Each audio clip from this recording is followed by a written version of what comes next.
Plazida Otaño da bertsolari bat, Zizurkilgoikoa, eta oso bertsolari familia entzutetsu bateko kide. Eta askotan aurkeztu zaiguna, bertsolari baten alaba edo bertsolari baten lehengusu edo biloba bezala. Otaño Mari Otaño netzako binipin dela, bere garaiko sortzaile onenetako bat izan zuena gure kulturak. Izan zala gaina aitzindari bat, hizkuntzaldetikan oso berritzailea.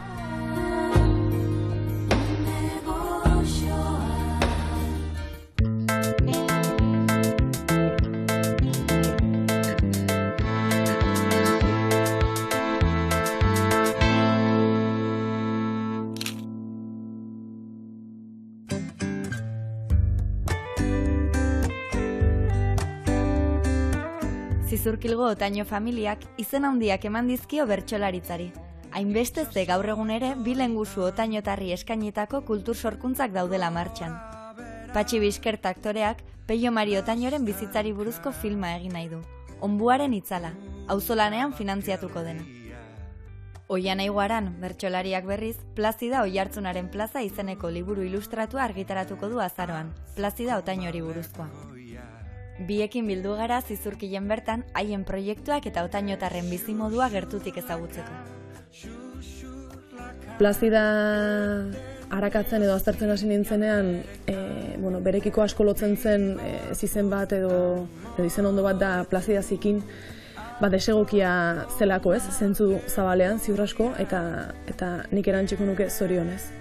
Horri esker, egin zituen zenbait gauzarekiko, garaiak aldatu dira eta beste modu batean, baina bai ikusten dut lotura hori gaur egun plazan gabiltzan jardunarekiko. Plazida Oiartzunaren plaza, liburu ilustratua sortu duzue, Mari Altuna eta biek, nondik abiatu zen prozesu hau? Proiektuaren jatorrizko ideia Zizurkilgo udalarena izan zen, hemen Plazida Otaño udal liburutegian gaude, eta, Plazida Otaño nortzen gutxi gehiago liburutegiaren izenari esker heldu da, baina etzen herriari aurkezteko ez irudirik, eta are gutxiago biografia edo historiarik, ezta. Eta, erronkatxo bat izan da dokumentatu eta bere historia eraikitzea, eta kasu honetan, gero apur bat, esan dezagun 10 bat urtetik gorakoentzako eskuragarri jartzea, ez? Herriko gaztetxoek eta ezagutu ahal izateko modu eskuragarri bat eskaintzea.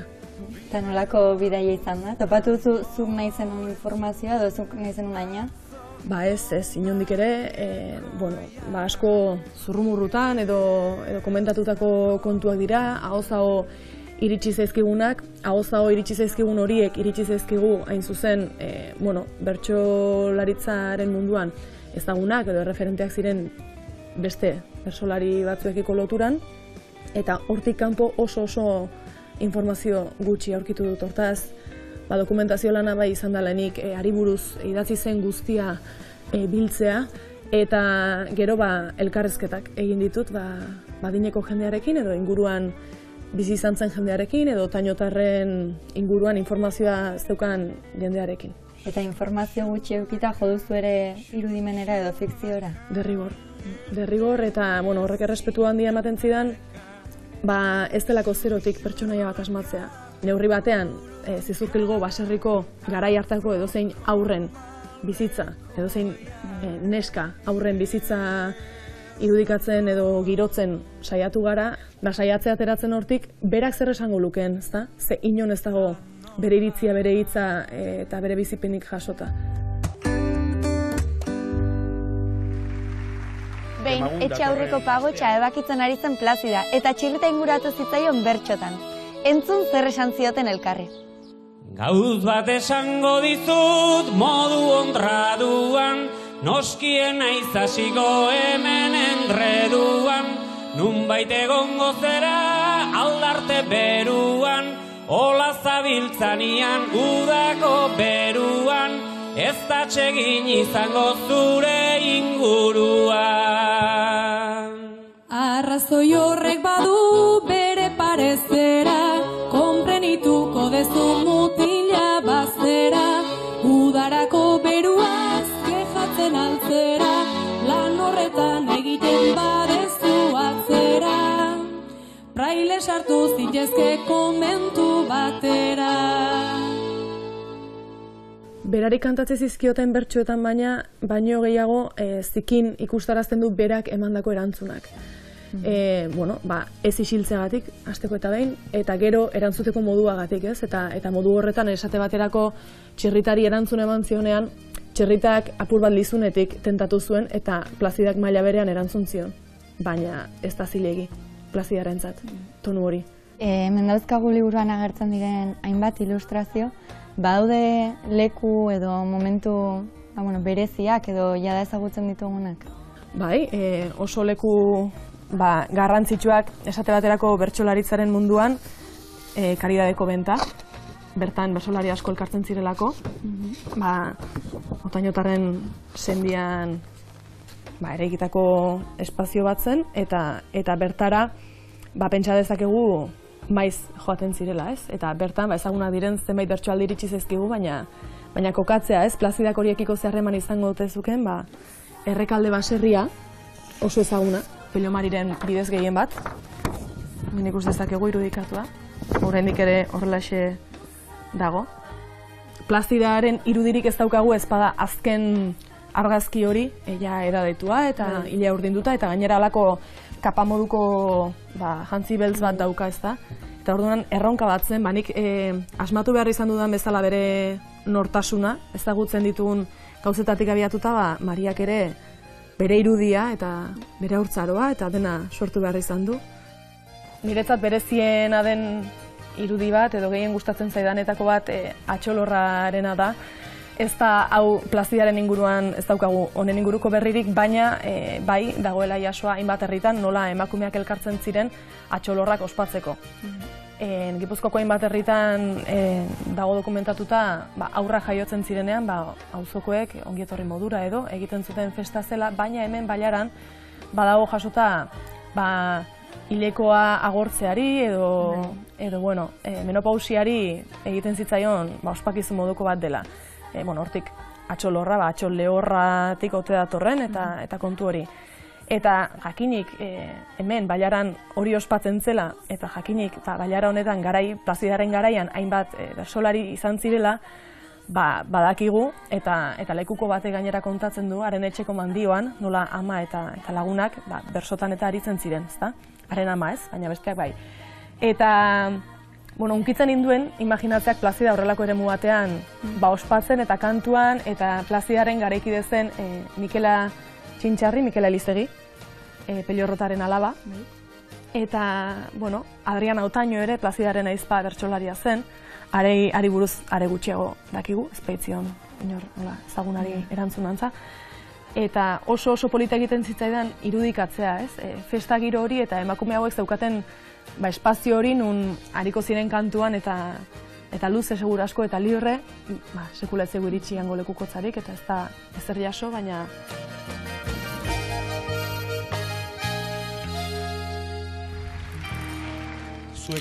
Ara Jose Bernardo eta Plazida Otaño aitalabek etxeko sukaldean izan zuten elkarrizketa. Plazida Otañok 18 urterekin eskontzeko asmoa zuela adierazi zion aitari, eta dotea presta zezala. Eskonberriari gurasoek ematen zioten ondasuna alegia. Entzun zeika-mika izan zuten.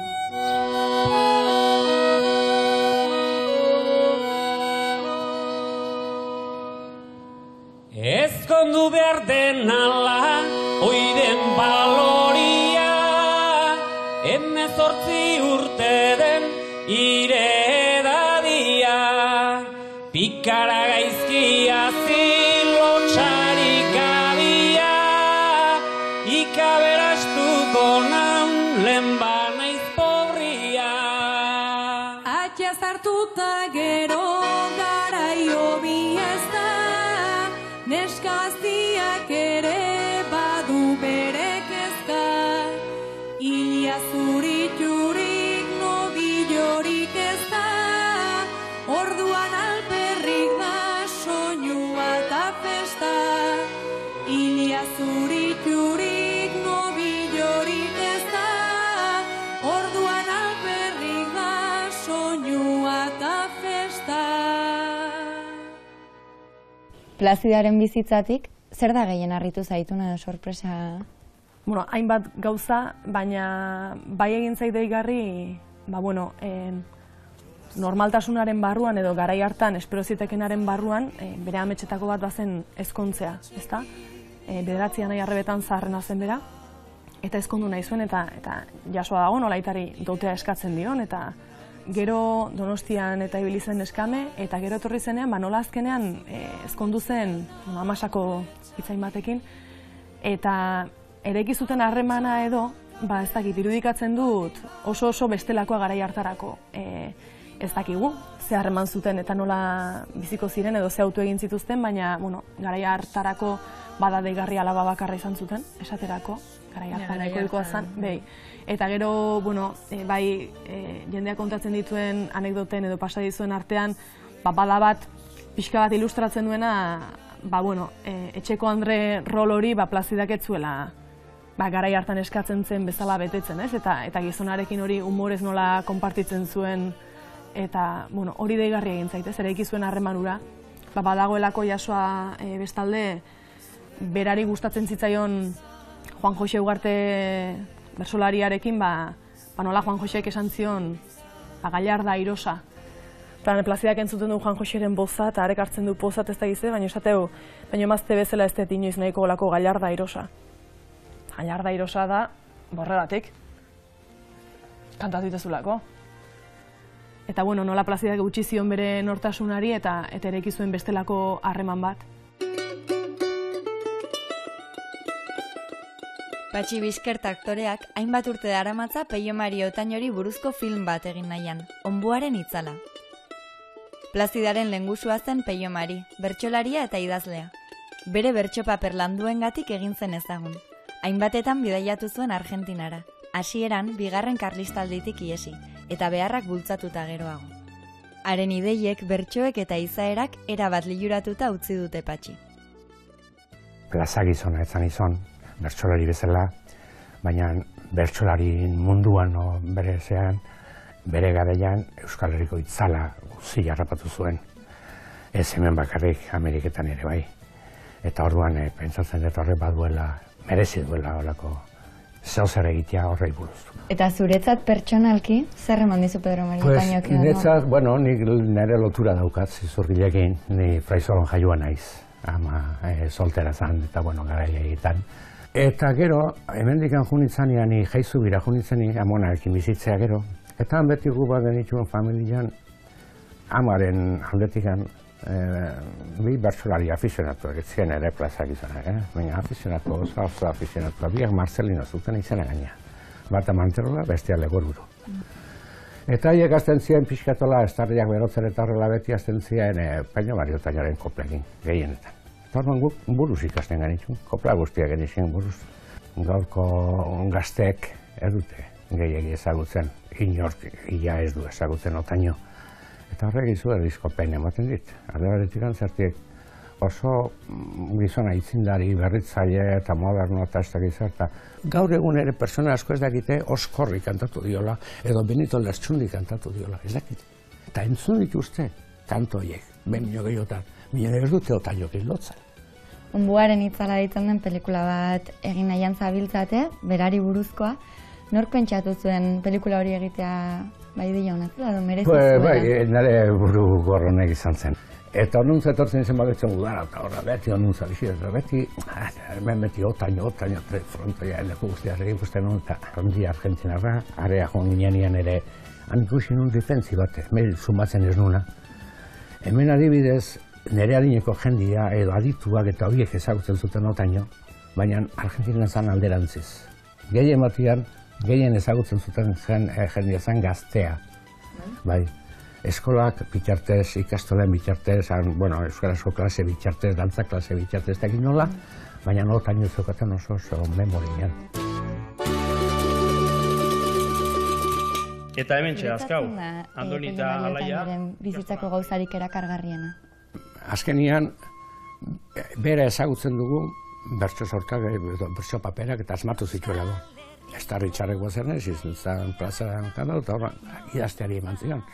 Eta hori izan zen, izugarrizko bultzada bertso gintzari. Zerti horru arte, bertso guztiak aizeak erabaten zituen. Hortik aurria ja, paperean gatzen ziren.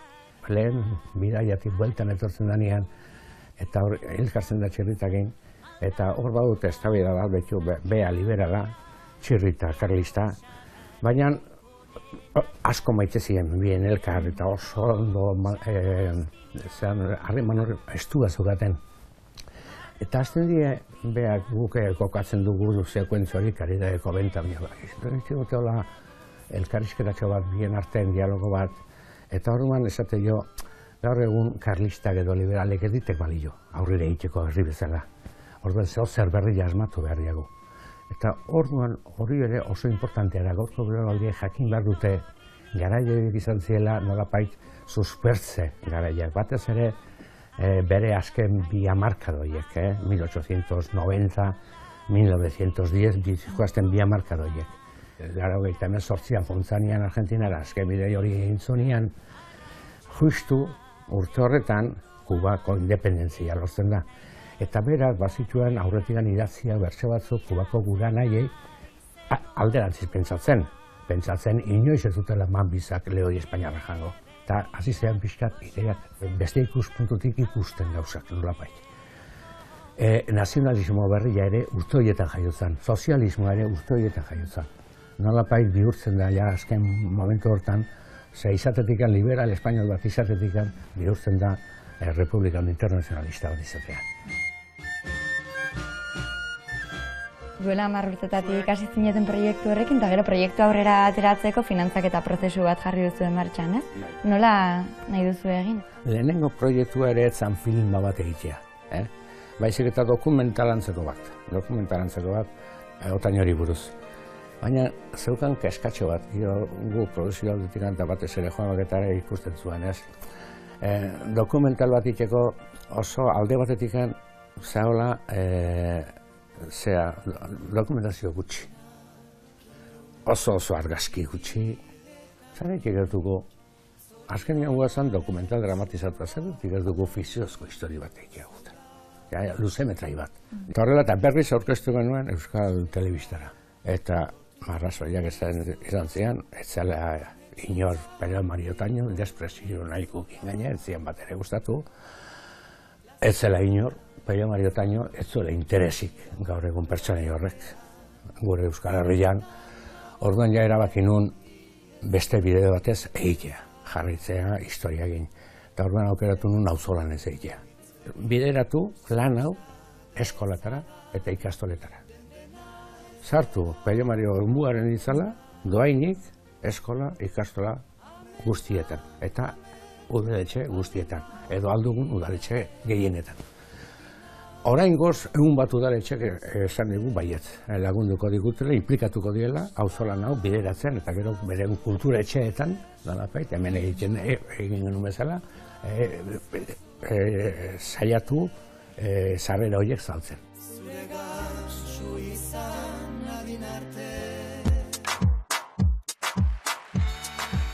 Beti bizitzen zen alapait artizia hortan, ez? Karlistek erletik gorrotu zuten, liberalak, Portibio, behar eta esaten zuen bezala, ez? Los liberales no me quería Portibio, y los carlistas por liberal, eta cosa. Baina, eta guziz ere, bere idazitan ez duzu inoiz ikusten txantaje edo bengantza edo olako gauzarik besten kontza. Adibidez, unamuno izugarriak izan zituen Euskararen aurka. Ez da, hiperotuko zan egun hartan, batzuk esatu dute katedra lortu zurako izan zala, Bizkaiko Euskarako katedra edo, Resurrexio Maria de Euskek eri eman ziotelako. Erantzuten dio gogorki bertsoz, garbi, baina errespetuz beti. Guk nahi diogulako euskerari fidel, ipinitzen diguzu bekozkuak goibel. Asko dakizularik gaizki zauden Miguel, ezin bihurtu leike amorradik igel. Gerentzako begula naitasun urria, ta bestien ganako guztizko tirria. Beraz horren zita Aintzatzat aldaukazu zere jatorria. Bilbaotik irten da Salamankaraino, noraino joan zera de zu Miguel noraino. Gu etorriagatik beste munduraino, uste dut gertuago gaudela zu baino. Gu etorriagatik beste munduraino, uste dut gertuago gaudela zu baino.